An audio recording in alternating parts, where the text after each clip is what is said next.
Electric cars are great to drive. They're quiet, incredibly responsive, and can offer an overall lower running cost. But if you're a first-time EV owner, there are a few things that you might want to think about before you set off on that first drive. Essentially, the way you drive any EV is the same, but they do have a few differences compared to, say, a petrol or a diesel car. So let's take a look at some of those now.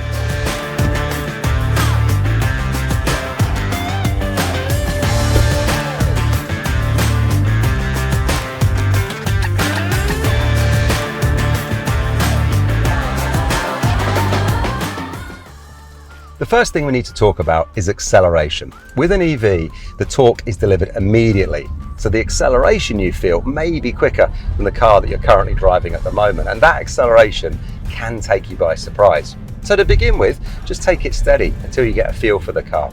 And it's always a very good idea as well to familiarise yourself with all of the cockpit technology before you set off driving, just to avoid any distractions. Secondly, some EVs offer a one-pedal driving experience. This means that when you lift your foot off the accelerator, the car will begin slowing under braking. And this is called regenerative or regen braking. And it's effectively putting energy back into the battery. And with some EVs, you can set the regen braking levels from light to strong. But do be aware for the first few drives when you have it on that strong setting of the vehicles that are behind you. Because when you lift your foot off that accelerator, the car might slow a little bit quicker than you were expecting. Having said that, the good news is most people can get to grips with this rather quickly and then find that it really is a great way to drive.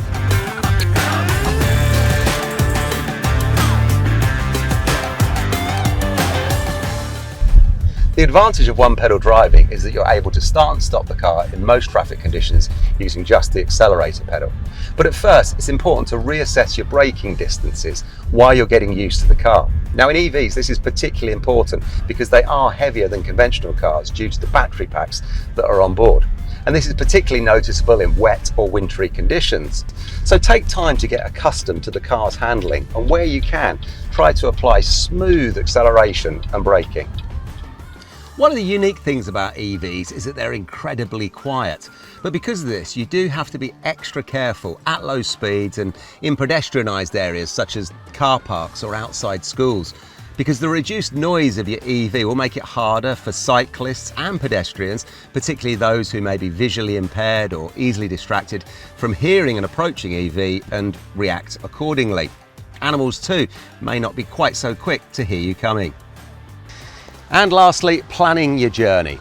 Range anxiety is the fear of your EV running out of charge before you get to your destination.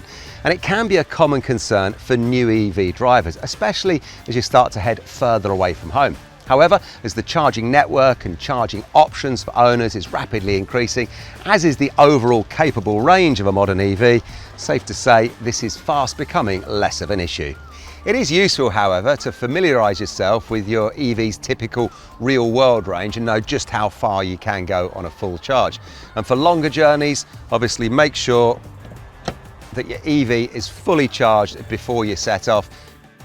Driving an electric car really is nothing out of the ordinary, and by familiarising yourself with these few handy tips, you'll be safely up to speed in no time and really enjoy your electric driving experience.